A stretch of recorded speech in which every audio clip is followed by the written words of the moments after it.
have Logan's, what?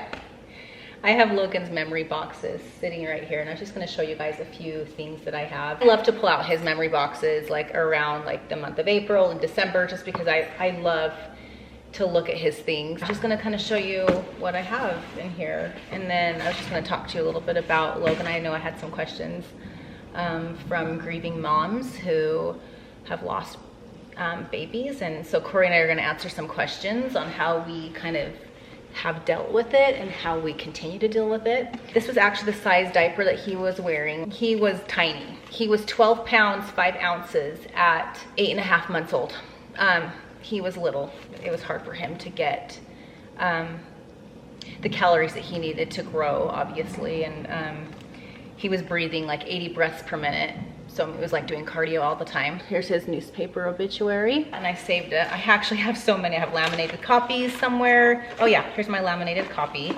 I had so many people give me copies of it from the newspaper, but here it is, laminated. These were, I actually have duplicates of these. These are little booties that we blessed him in. I feel like, you know, him being 18 years old is rough. All the milestones I feel like I'm missing, you know, because he's 18. Like, he would have been a senior in high school and planning on graduating in a month or so. And then what would he do? What would be the next thing he'd be doing? Would he be planning to go to college? Would he be planning to do a mission? Like, I have no idea what he'd be planning to do. Those are little things that come up a lot when I think about him, and especially the milestones as he continues to grow. And being 18, I feel like is the biggest birthday, and knowing that he would have been a senior in high school, like, it makes me sad. So this was actually his, I don't know what's on it, but this is actually his bedding from his bed. I did his room in airplane theme. I got this bedding from Pottery Barn back in the day. His whole bedroom was airplane theme. And he had a red crib, and I had this kind of draping off the side. It was this color red, it was fire red. And I had letters above his bed that said Logan in bright red. And this was the blanket he passed away in. And although it was the blanket I only held him in for 2 hours, it became my favorite blanket, which is really interesting when I have all these other blankets that have different meaning. And it was donated by the hospital, which is why we love to donate blankets to the hospital every December. We have Primary Children's Hospital give them away to, we specifically ask them if they, you know, can give some of the blankets away to grieving parents, because it has like a little, like a special poem to kind of help the parents get through it that my mom helped us write. This was his birth announcement. This was his birth announcement that I mailed out to everybody. This was his favorite toy. This is what we give him in his car seat when we drive to and from the hospital. Like, he'd play with it. This was his sweater that he was wearing. I actually have the picture on my phone. This is the sweater that he is wearing in this photo. Logan lived in all of these cute little onesies. This is the one that he was buried in. I went out and bought a duplicate of it and had him buried in that one. I wanted to keep this one because this one had like the stains and stuff on it that I wanted to keep. This was what he was buried in with this blanket. And I bought a duplicate of it. This was what was at the hospital, like hanging off of his little crib. So the nurse drew, she asked us lots of things about Logan. Music is Enya. He loved Enya. I remember in his room I put like a stereo and I have Enya playing, and it was just really soft, beautiful music.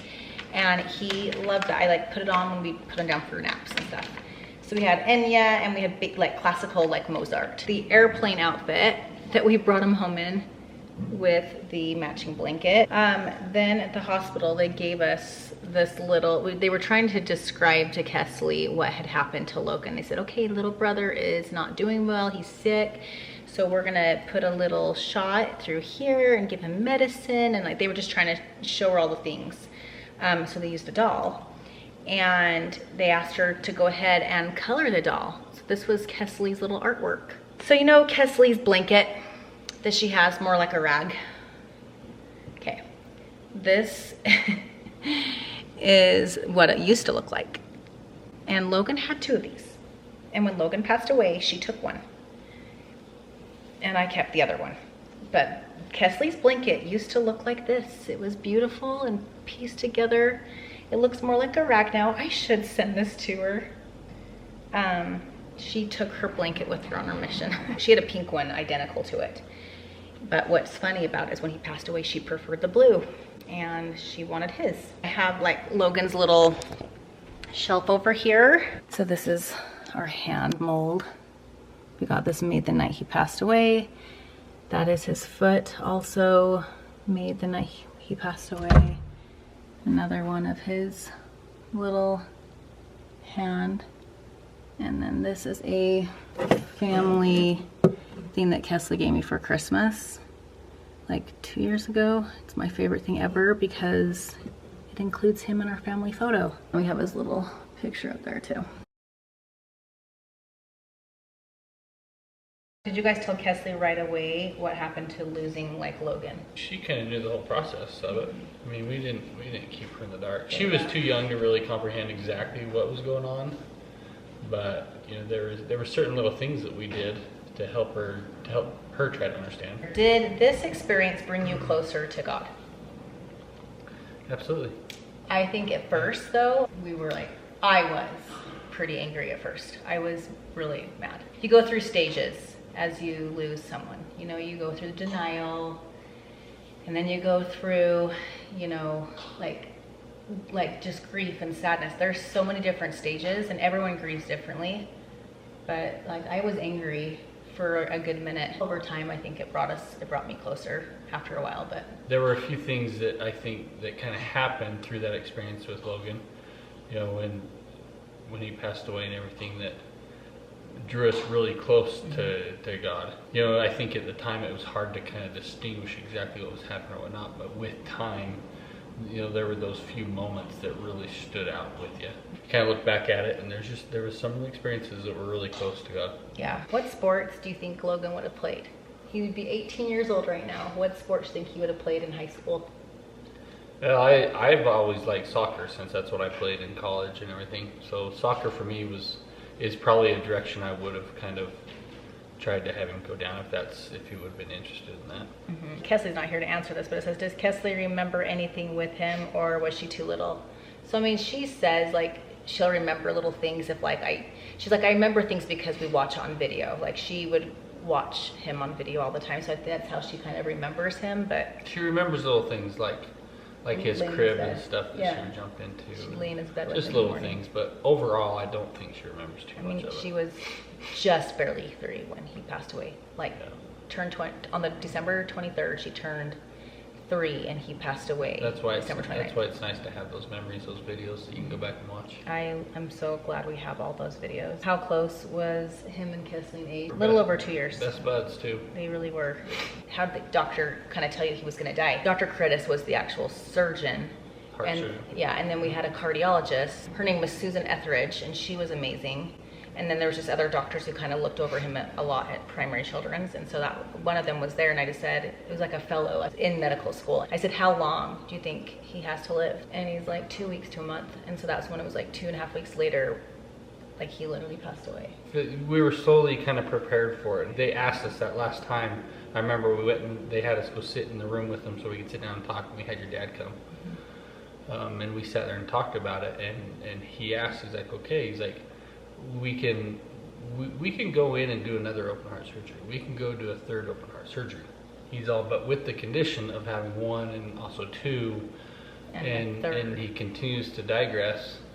A third will just prolong his life. Is what it'll just prolong his life. And we just couldn't put him through that again. We can't make him do a third surgery. I mean, it was miserable for him. Oh, it was so awful. He was in pain all the time, and all the medications he had to be on, and we had to constantly give it to him. He was feeding through a tube. Like he didn't even get to like enjoy food. At this time, he was functioning off of 1 lung too. Yeah, the doctor's like, he's got bad lungs. Like I remember asking, is he a candidate for like a lung and heart transplant? He's like, his veins are so bad behind the lungs, and so because they were obstructed with scar tissue, like no blood was pumping, and so he was literally functioning off of 1 lung. And so he's like, he's not a candidate for it.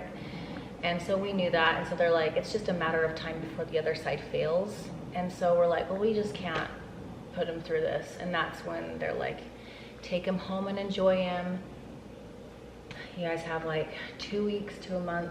We went and stayed at my parents' house too. My parents, my dad's a doctor, and I just felt safer staying at their house during that time, because like if Logan were to pass away during the night or something, I just wanted my dad there. It was the Christmas time and the experience over that Christmas family party that we had, where he was just, his spirits were up, he was perked up, crazy.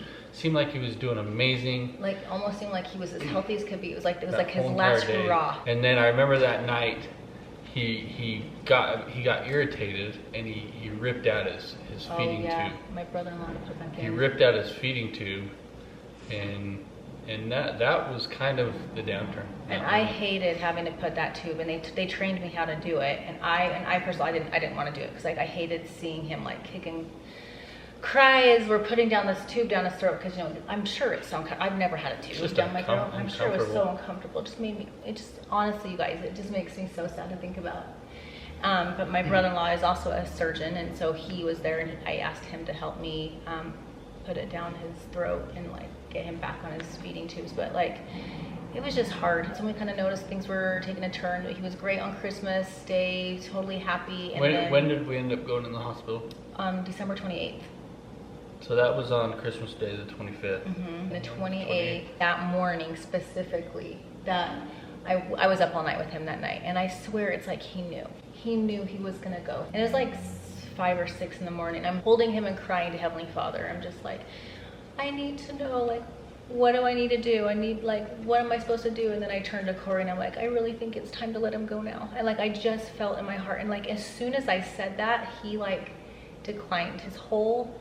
Like it was crazy how he just declined. It's almost like he was just hanging on for you. I really was. It had to be all right with you first. And I was pleading with Heavenly Father, like, please take him. Please take him. I can't watch him suffer anymore. Like I didn't want to see him suffer anymore. It's one of those experiences you can't explain to anybody. Unless you've had been to in be it. there. And we just knew. We just knew it was the right time, so we drove him to the hospital, and that's when they said his other side of his lung is it's going. So we had Kesley come up. Is that when they did the test?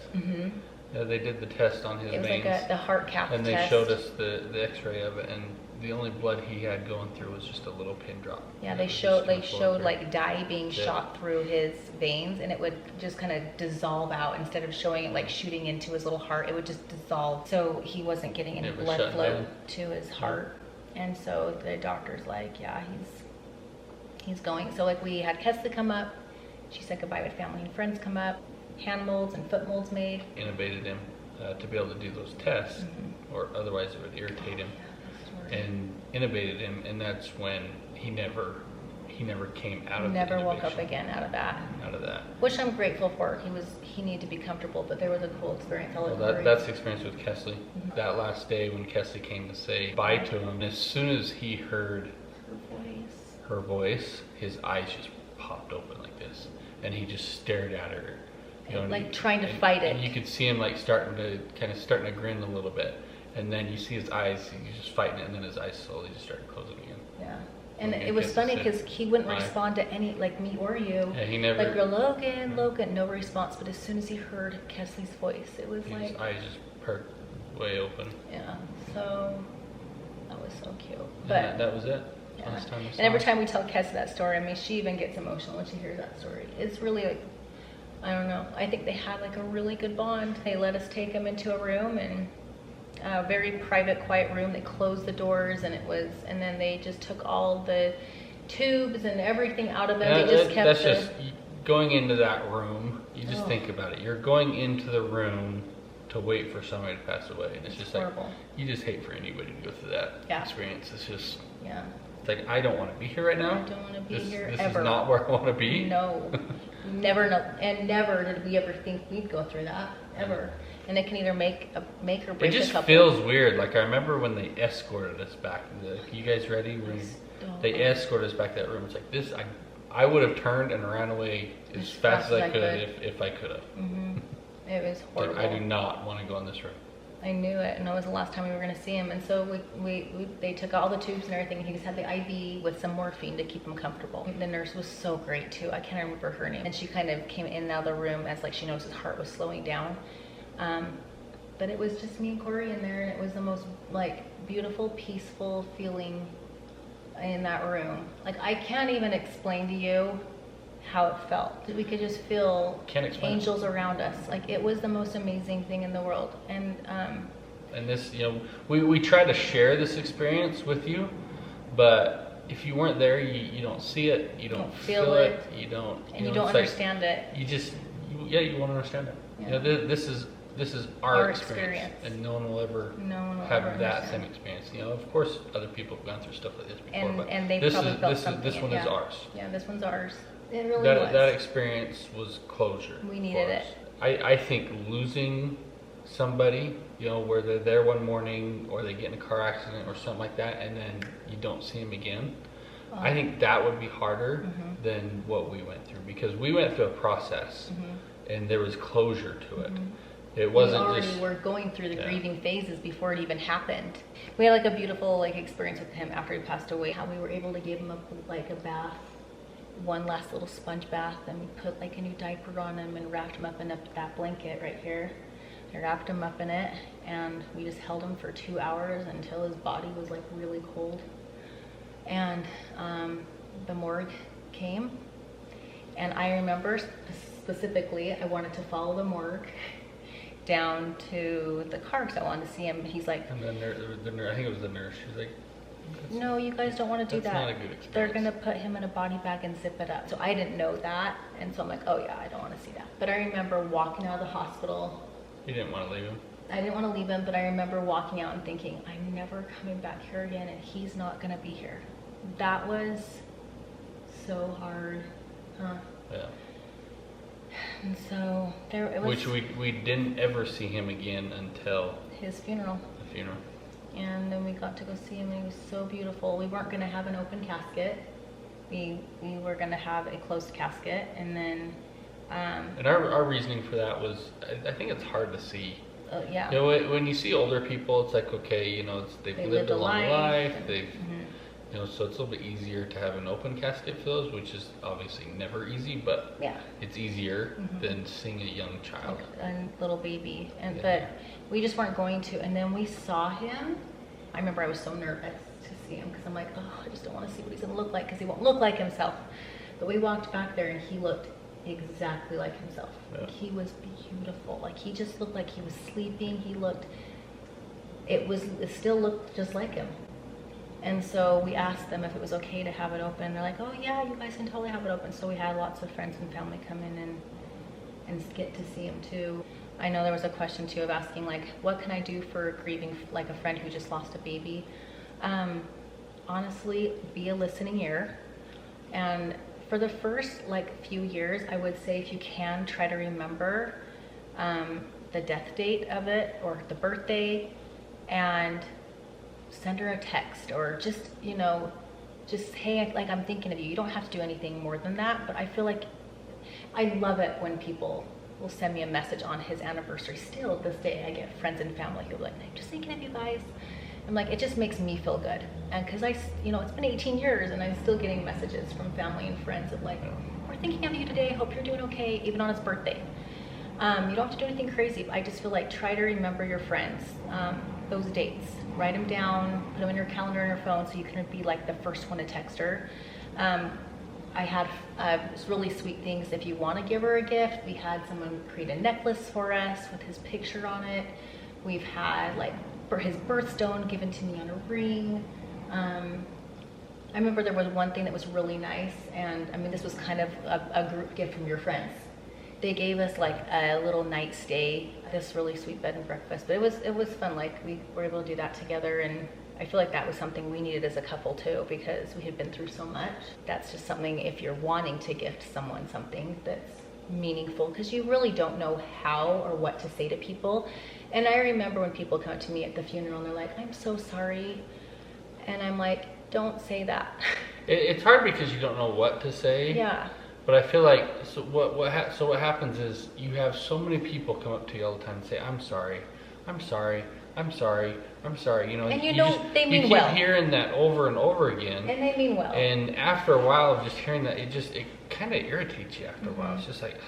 Well, and sometimes you're just kind of like... Are you? Yeah. Are you really? Sorry? Do you understand? Are you really sorry? Do you? You know, I mean, And so it's more of the idea of, you know, just go up to somebody and just, how can I help you? just say, you know, love you, give them a hug. Yeah, is You there know, anything I can, let me know if there's anything I can do for you. You know, obviously you are very sorry for their loss, and that was probably the hardest thing, is just how many times people. Words aren't comfortable. No. With it. There's no words. And really we comfort it. we know these people meant well. And another thing is, if you can, just bring them maybe dinner, like for probably a few days after, like a few weeks after, we had someone bring us dinner every night. We had so much food in our fridge and our freezer. It was incredible. After a couple of weeks, we were thrown out. I mean, we had the stuff that we were so much out. food.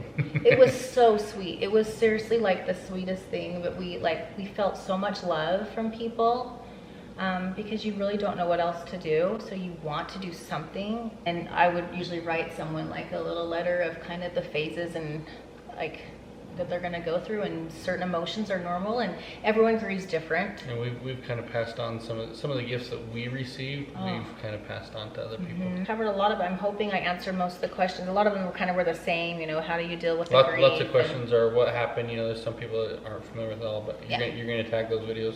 Yeah, I'll tag all the videos below of like what happened. I love talking about him because it kind of keeps his memory alive for us, and I don't want to forget anything. And because you do. Because you do. That's the thing, is over time it starts to feel like it was all a dream. Like, did he really exist? Like, for example, was he really a person? When I was opening up and looking at his pajamas that I buried him in, I'm like, which one was it that I put him in? Was it this one or this one? I'm like, oh yeah, I do remember it was this one. So like, the memories start to become very faint. Yeah, you kind of forget things, and I don't want to forget things. Like, I think about him every single day, but I also see his number every single day. 411 is his birthday. That's an angel number as well. And Kesley sees that number everywhere too. So 411, his birthday, April 11th. And we see that number everywhere. On the clock, we've seen it driving on the freeway. We're seeing it in the most random places. Or we'll see 114. And so it has his numbers in it, which is so cool to us. But It's just a reminder. It's just a reminder. Who we are, and I personally feel like it's him saying hi to us. That's kind of our experience with everything. And I know this video is long, but I just wanted to share with you guys. We're gonna go to the cemetery, go take our kids. We're gonna go get some donuts and go sing happy birthday to him.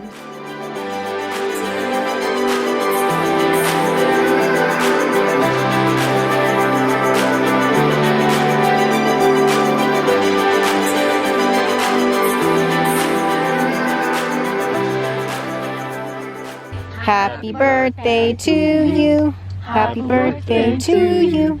Happy birthday, dear Logan. Happy birthday to you. Happy birthday. We love you.